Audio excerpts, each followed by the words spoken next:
So we are going to be working today on part 2 of our marine scene for 3rd grade. And today we're going to be looking on how to use our model magic to create our sea creatures.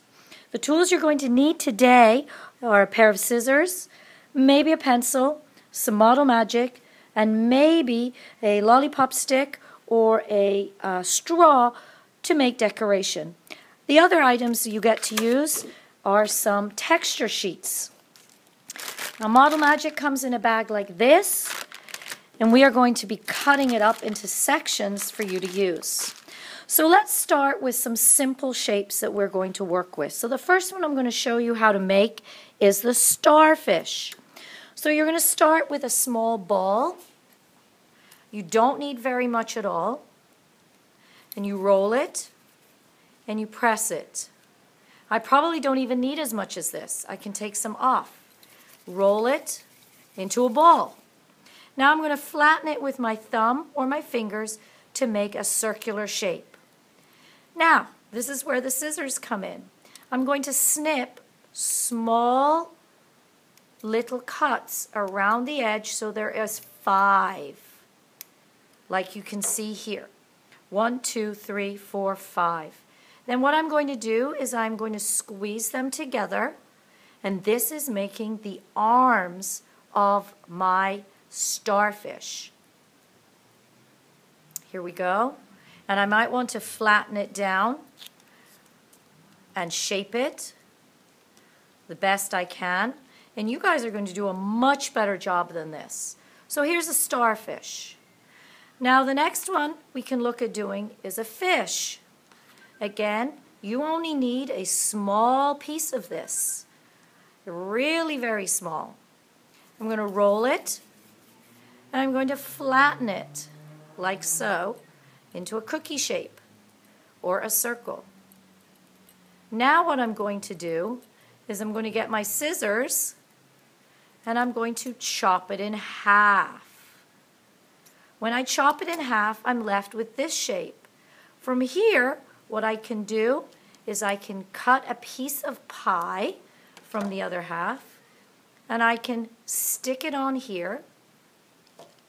I'm then going to cut that little slit there, and I'm going to pull these together, and then I'm going to mold my fish shape. Mold my fish shape, and when I turn it over, I can mold it even more. And now I've created a simple fish shape. Now you can change your fish shapes whichever way you want. Now to make the seahorse, all I'm going to do is, again, I'm not going to take a very large amount. Actually, I'll take this bit. I'm going to roll it in a bowl, and then I'm going to make a worm shape, like so. Now with this, I'm going to make one end a little bit thinner than the other, because the tail of the seahorse is usually thinner. So that's about right. Now I'm going to bend it over like so, and I'm starting to create the head. This is what I'm doing, creating the head.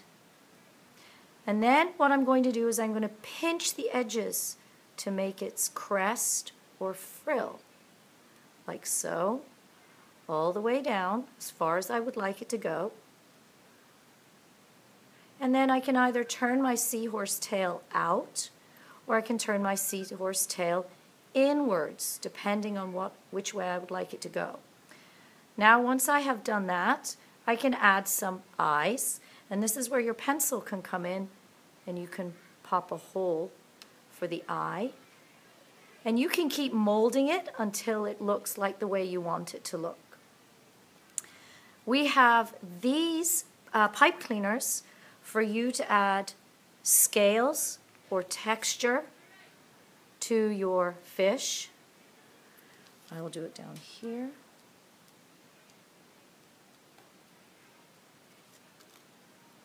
Like so. There's also a lollipop stick, should you wish to put some different kinds of decoration on there, like so. And also, I'm going to show you how to use the texture mats. So what you would do is you would create whatever it is you want to create. You would take the texture mat, and there is a flat side and a rough side. You want the rough side, and you would press your Model Magic into the rough side. You might want to turn it over, press it again. You want to then peel it off, and as you can see, you're left with the texture. And you can use this as you see fit. Now, when you are finished, what you do is you take your creatures and you very gently press them onto your work. You got to press them quite hard. You might have to remodel them a bit. You press them down so that they stick to the paper. I'll put another one over here. Press it down. And after a while, these will stick and adhere to your work.